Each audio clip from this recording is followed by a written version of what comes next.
Nunca midas la altura de una montaña hasta que no hayas llegado a la cumbre. Entonces verás que no era tan alta como pensabas.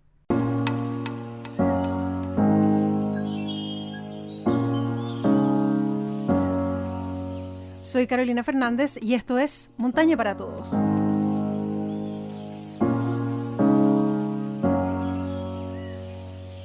Hola amigos, amigas de Montaña para Todos. Estamos iniciando un nuevo capítulo de este podcast donde nos encontramos siempre a hablar acerca de temáticas que nos vinculan a la gran cordillera que nos rodea. En esta ocasión vamos a conversar acerca de cómo planear una gran expedición y lo haremos con una persona que precisamente ha hecho varias, así es que de esto sabe y mucho.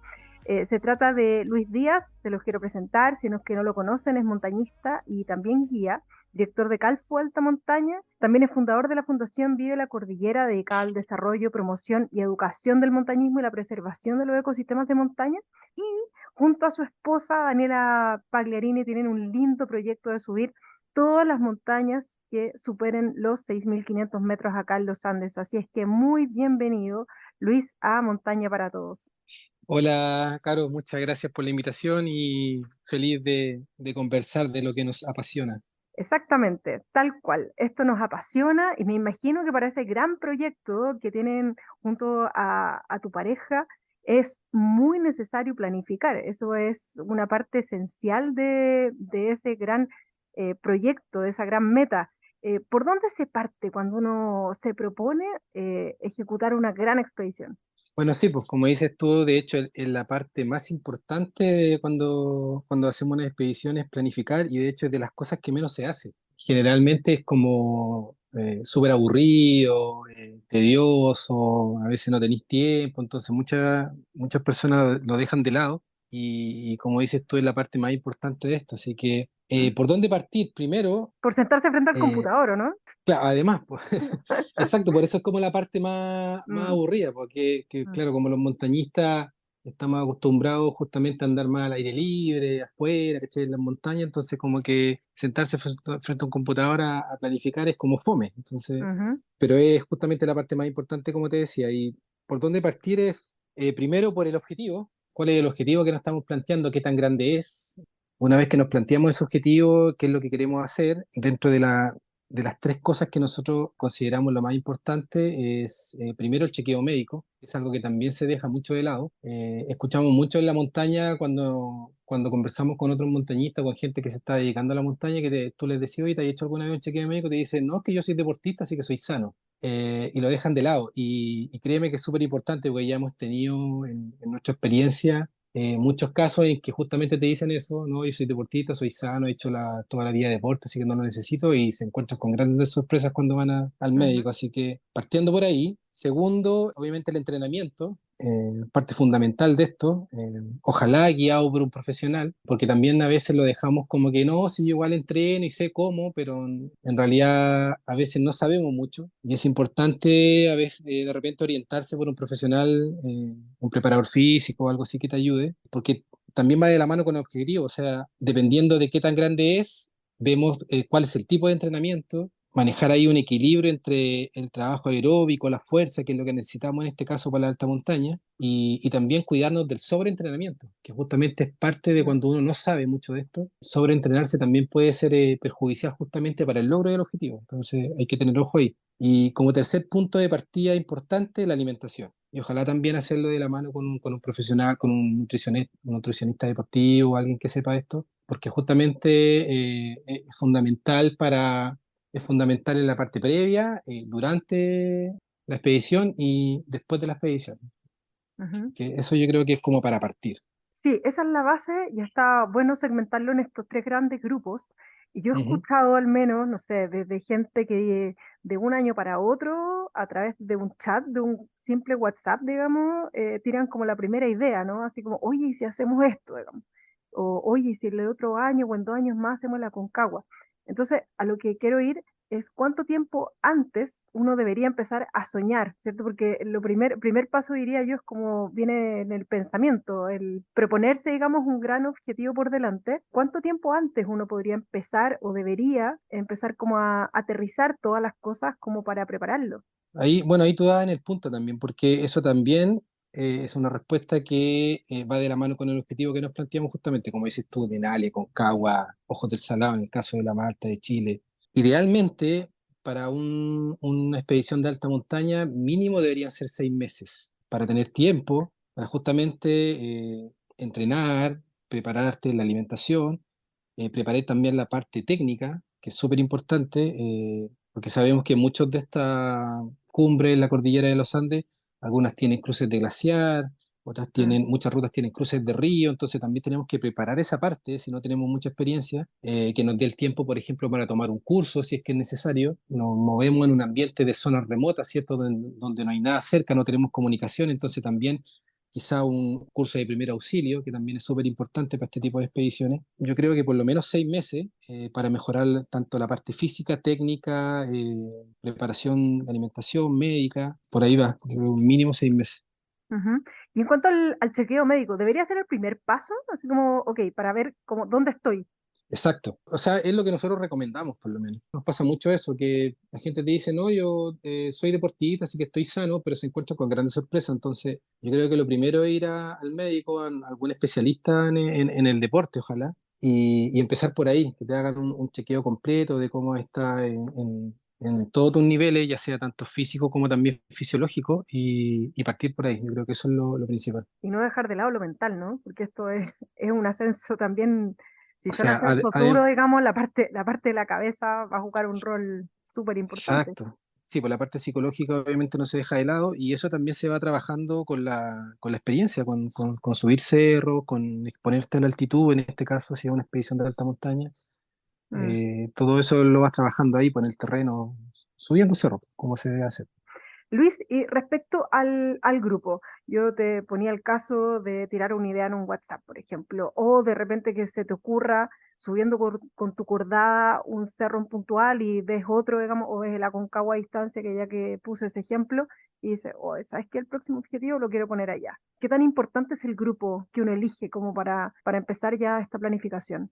También es un punto fundamental, importantísimo, porque debemos conocer con quién vamos, es parte sobre todo en el caso de la altitud, en donde sabemos que el cuerpo no se comporta de la misma forma que a nivel del mar, ¿cierto? Hay muchos cambios Mm. fisiológicos que suceden ahí, entonces a veces no sabemos cómo nos comportamos. Es importante saber también cómo se comporta tu compañero, qué es lo que le molesta, cómo duerme, cuál es su ritmo de caminata, la capacidad física que tiene, su estado de ánimo, cuando está cansado, cuando hace frío, cuando las cosas no resultan como se habían planificado. Conocer eso, cómo se comporta es súper importante. Todos esos datos son importantes. Si algo cambia en esa persona, si hay un comportamiento que no es familiar, que no te es familiar, muchas veces puede ser un indicio de algo más grave, de un mal agüe de montaña, por ejemplo. Ujú. Debo conocer a la cordada, debo conocer al grupo.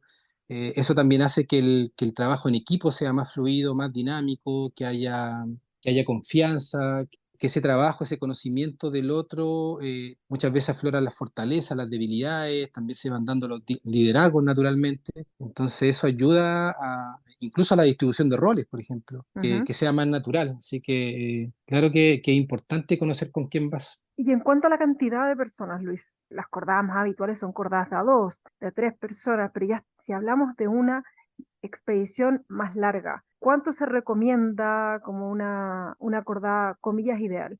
No sé si hay un máximo o un mínimo, pero en mi experiencia no deben ser grupos muy grandes, porque cuesta mucho más gestionarlos, ya sea por la cantidad de personas, si es muy excesiva, y también por las personalidades. Como te decía hace un rato, cambian muchas cosas, entonces se hace todo más difícil. De por sí ya estar en alta montaña es un lugar incómodo, es un lugar al que comúnmente no estamos, en el que no estamos confortables, entonces es importante que no sea tanta gente Y el otro factor a considerar también en este caso son la carga que le entregamos al sendero. Parte de la premisa de la actividad de montaña es siempre, ojalá dejar la menos huella posible. Entonces, si van demasiadas personas, si va mucha gente en un grupo, eso también es de cierta forma perjudicial, al menos Ujú. en nuestra experiencia y cómo trabajamos. Y en cuanto al mínimo, consideraría que 3 personas creo que es lo ideal. Mm. Además, por un tema de seguridad, ya que hay que ponerse en todos los casos. Y en este caso, por ejemplo, si hubiese un accidentado, eventualmente tendríamos a uno que podría auxiliarlo y la otra persona, el tercero, podría ir en busca de ayuda, por ejemplo. Entonces también es un factor a considerar, sobre todo en estas zonas remotas, agrestes en las que nos desenvolvemos. Claro, y no necesariamente, bueno, tendría que ser en altura, podemos hablar también de una experiencia en, no sé, lugares más apartados y hermosos como Torres del Paine o qué sé Claro. yo, algún parque nacional también que son excursiones de varios días y con aislamiento total y absoluto. Tú hablaste hace un ratito, Luis, acerca de los roles. Y vaya que es importante, claro, van emergiendo de forma natural muchas veces, una persona que se hace, entre comillas, más líder. ¿Cómo deberíamos dividirnos toda esta cantidad de requerimientos que necesitamos cubrir cuando vamos a organizar una expedición? Desde la alimentación hasta, no sé, diseñar los lugares de campamento, digamos, dónde vamos a ir al baño. O sea, hay una serie de ítems ahí que hay que cubrir. Sí, son varios, ¿ah? Son muchos roles y normalmente, claro, una persona hace muchos, que si no, justamente tendrían que ir 20 personas para que cada uno haga solo una cosa. Y esto también, claro, va a depender del tamaño de la cordada, de cuántos integrantes son, pero en general siempre las cosas que se dividen o los cargos que se dividen, por ejemplo, justamente el tema que toca hasta ahora es, no sé, alguien se hace cargo de la alimentación, otro se hace cargo de estudiar la ruta, por ejemplo, otro de la logística, de cómo vamos a llegar al lugar, si vamos a ir o no vamos a ir con mulas o con porteadores, por ejemplo. Otro se encargará de los primeros auxilios, del botiquín del campamento base y así un montón de roles que involucran una expedición. Y también, como decía, en muchos casos se va dando de forma natural, a veces por la misma formación profesional de cada integrante o quizás por la experiencia que tenga alguien en algún tema, pero sí es importante dividirse las tareas porque obviamente una persona no puede con todo. Y lo otro importante también en ese sentido es que, claro, si bien designamos roles y cada quien se hace cargo de algo, también el resto del grupo de alguna u otra forma tiene que saber qué es lo que está haciendo esta otra persona No desligarse y completamente, digamos. claro, y la información que recopiló, porque, por ejemplo, no sé, pues dejamos a alguien a cargo de primer auxilio porque por su formación profesional o porque tiene cursos de primer auxilio, perfecto, tú te haces cargo, pero si esa persona es la accidentada, ¿quién se va a Mm, hacer cargo de los primeros auxilios? ujú. Entonces, claro, como dices tú, no hay que desentenderse del todo, sino que igual todos deben saber qué es lo que está haciendo el otro y qué es lo que planificó. Me gusta el tema de la comida porque es un ítem demasiado importante que tiene que estar ahí súper presente. He escuchado varias historias de personas que se han visto, no sé, decepcionadas, que también se desligaron del tema, que le dejaron todo a manos del compañero o compañera y que después llegaron al momento de comer, digamos, y se llevaron sendas sorpresas, para mal. ¿Qué valor darle a un tema así, que nos va a dar la energía suficiente como para hacer finalmente esta expedición dentro de una planificación? O sea, es de las cosas más importantes, por eso también la nombré al principio, porque además de darle la importancia previamente a preparar tu cuerpo para la expedición, es lo más importante también dentro de la misma expedición. Yo cuando empecé a hacer montaña, ya puro maruchan, entonces, eh, Y terminaban y todos que de hecho, enojados después de eso, pues, ¿no? no, y que de hecho yo nunca comí, así que por eso siempre me acuerdo de los maruchan, porque hoy me metían los maruchan por todos lados y yo nunca me los comí, porque no me gustaban. Sí, pues es importante, por lo mismo que lo que hablábamos hace un rato, estamos en un ambiente totalmente hostil, entonces es importante llevar las cosas que te gustan. De hecho, cuando uno conversa con los médicos, con los nutricionistas que te ayudan a preparar todas estas cosas, lo primero es no improvisar con la comida. Por eso es importante la experiencia previa, probar, ver lo que te sienta mejor. Y sí, pues llevar cosas que te gustan, llevar el famoso felicinos que hablaba Huidobro. Claro, García Huidobro lo Eh, decía en el Everest, que él era el encargado y decía, esta cuestión es felicidad al final, pues, o sea, sí, pues. tengo que tenerlos contentos a los muchachos. O sea, imagínate después de un día agotador, de caminar todo el día con frío, con calor, con sed, pasar por todos los estados, llegar a la carpa y comerte, no sé, un chocolate, si te gusta el chocolate, Mm. un paquete de galletas que son tus favoritas. Nosotros tenemos una amiga que le gusta la Coca-Cola y cada vez que va al cerro con nosotros se lleva su Coca-Cola en la mochila y después que hacemos cumbre o llegamos al campamento se toma su Coca-Cola, entonces, y eso la hace feliz. Entonces, claro, ahí uno busca qué es lo que te gusta, pero sí es importante para justamente más que para la alimentación propiamente tal, es para el estado de ánimo. Y en cuanto a, a las cargas, porque también, claro, hay que tener un sano equilibrio ahí de no llevar, de no llevar cosas idealmente que te generen mucho peso en la mochila. ¿Cómo distribuirlo? O sea, siempre estamos hablando de la montaña de cargas individuales finalmente, ¿no? Que cada uno ahí tiene que sostener de todo, pero también hay que lograr ese punto intermedio como para no pasarlo mal físicamente.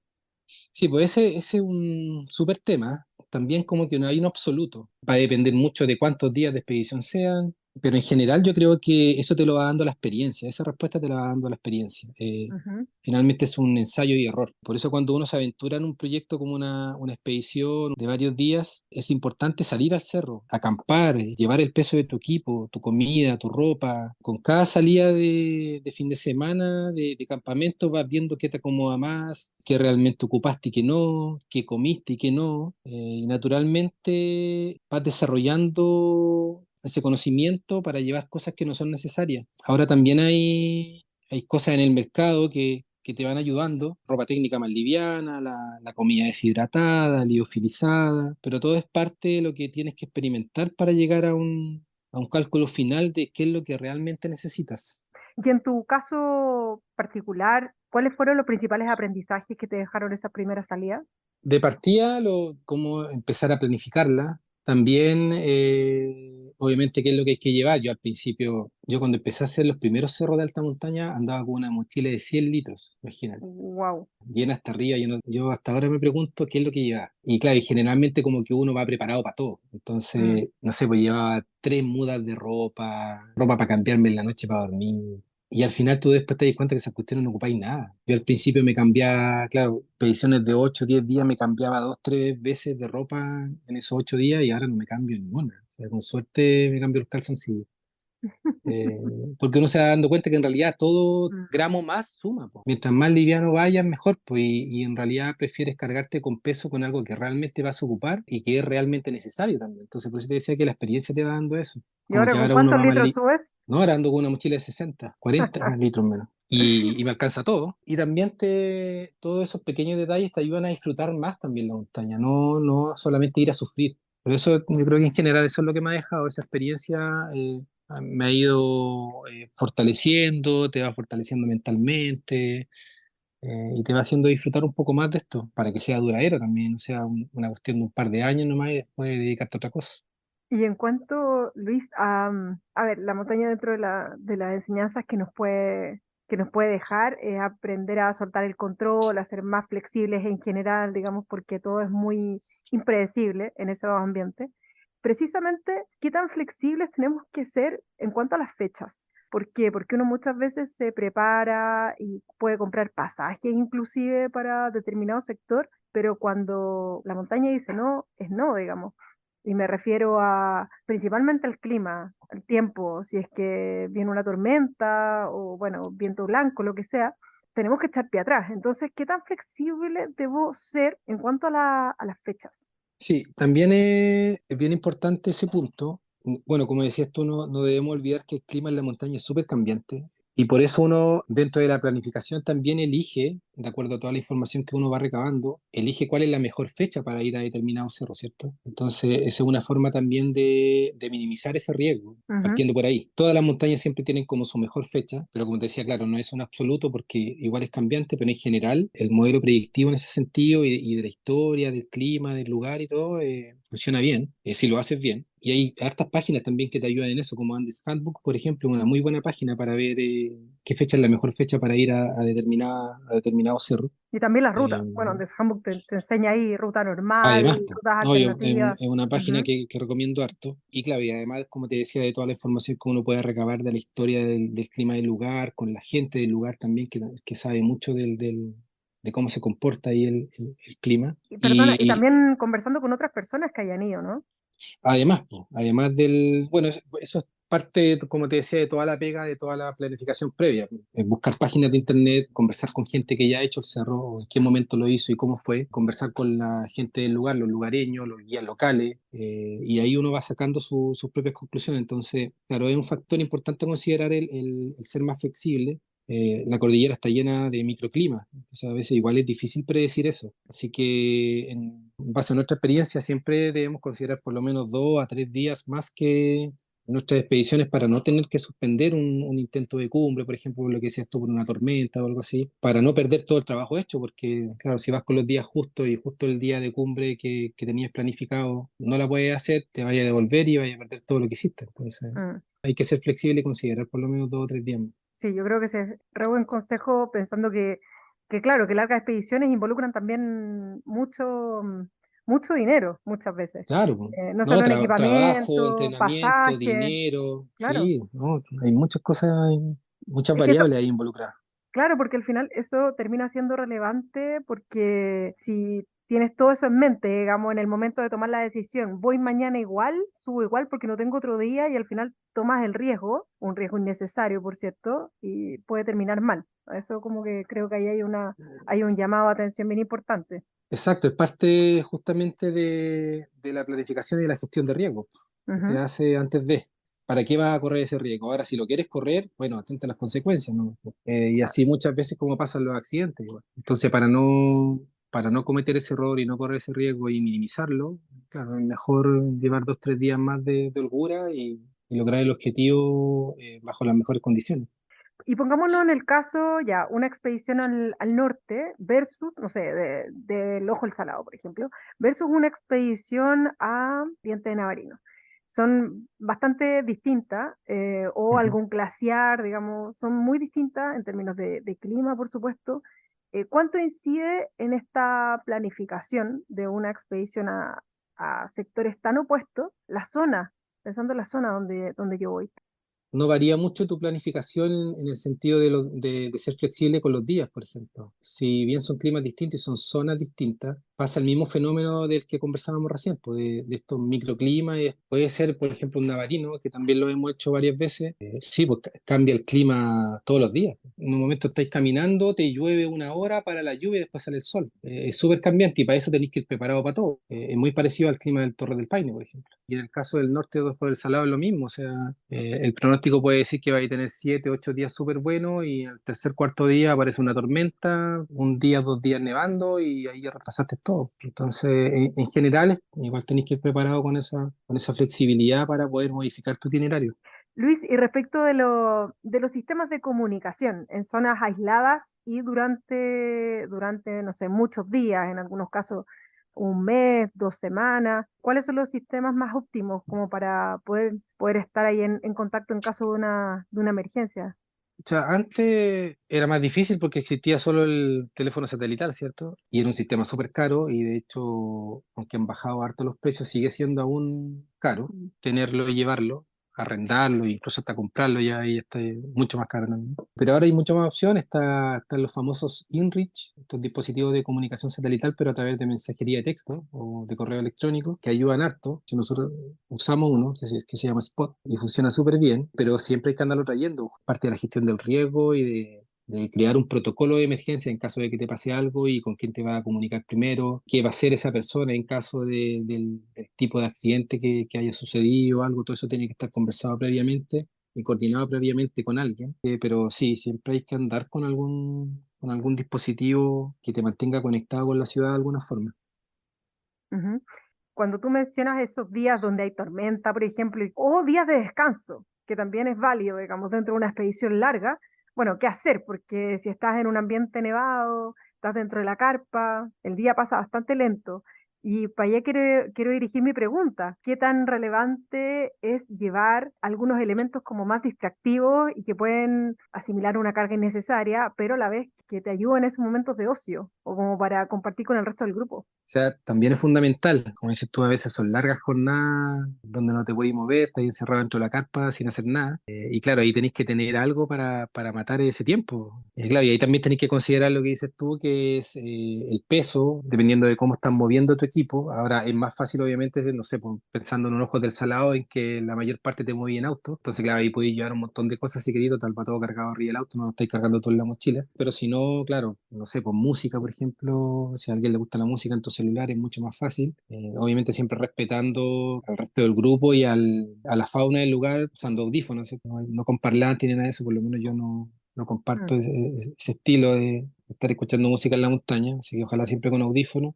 Películas, yo siempre llevo películas en el celular, las bajo al celu y veo cuando tengo tiempo. Los mismos juegos de mesa, que son súper entretenidos y también sirven, como decías tú, para compartir con el grupo, para conocerse más, y va saliendo talla, te reís un rato, te vas ahí distrayendo un poco de lo que está pasando y del aburrimiento. Y qué más libros, hay mucha gente que le gusta leer, y es bueno también para matar el tiempo un rato leyendo algo y así, o sea, tenéis muchas alternativas, pero sí es súper importante andar con ese tipo de cosas justamente para esos tiempos muertos. Claro, porque finalmente también hay muchas veces que no se sabe por cuántas horas o días se va a extender, porque a donde quería ir es que finalmente acá la cabeza en situaciones más largas, como estamos hablando de una expedición, juega un rol súper determinante. O sea, hay que mantenerla activa, con conversaciones, con juegos, con lo que fuere, digamos, como para también sostener el grupo, ¿no?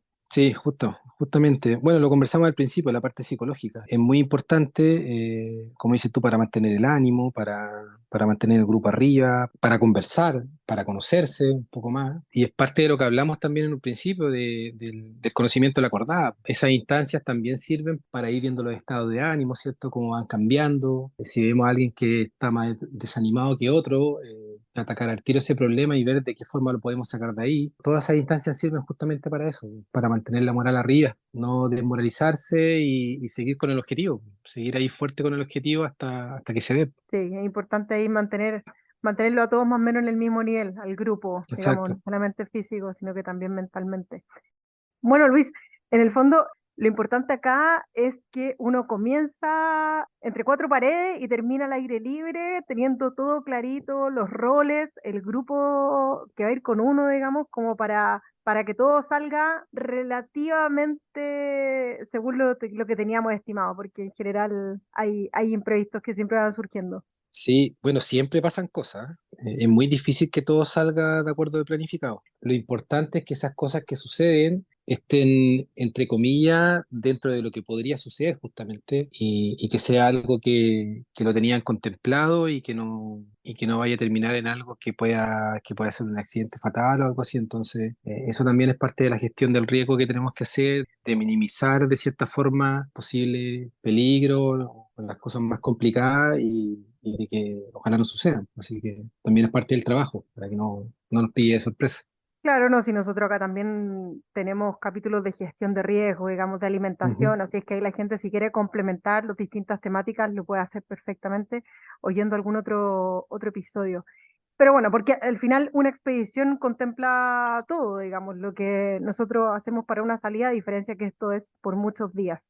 Así es que bueno, Luis, te queríamos agradecer como Montaña para Todos este espacio que hemos tenido, esta conversación enriquecedora como para darnos una pequeña idea, un barniz acerca de cómo se planifica una expedición larga. Sí, bueno, nuevamente agradecer la invitación y como lo conversamos en varios pasajes de la conversación, dejar en claro que el montañismo, sobre todo la alta montaña, es un desafío más mental que físico, obviamente sin voluntad, sin perseverancia, sin confianza en uno mismo, en el grupo, cualquier objetivo se hace grande. Así que eso es parte del trabajo que tenemos que hacer, es parte de lo que hablé muchas veces de la experiencia previa, ¿cierto? Que te va dando esa fuerza mental para cumplir el objetivo que te trazaste. Y además de eso, tenemos que tener claro que el objetivo también debe ser acorde a justamente a esa motivación, a esa experiencia y a las posibilidades técnicas, que no hay que dejarlas de lado, la nuestra y del grupo también. Entonces yo creo que es un principio esencial de cuando planificamos o cuando nos ponemos este tipo de objetivos, porque eso también te te ayuda a justamente que esto no termine en un accidente, ¿cachai? En un desastre y que sea algo que todos disfrutemos. Y eso también va de la mano un poco con el exceso de confianza del que siempre se habla, que a veces puede ser mucho más peligroso incluso que la falta de conocimiento. Así que hay que tener ojo ahí y siempre mantener un equilibrio en ese sentido. Y yo creo que otro de los principios también súper importante cuando nos dedicamos a esta actividad es saber reconocer cuándo dar la vuelta antes de quedarse sin recursos.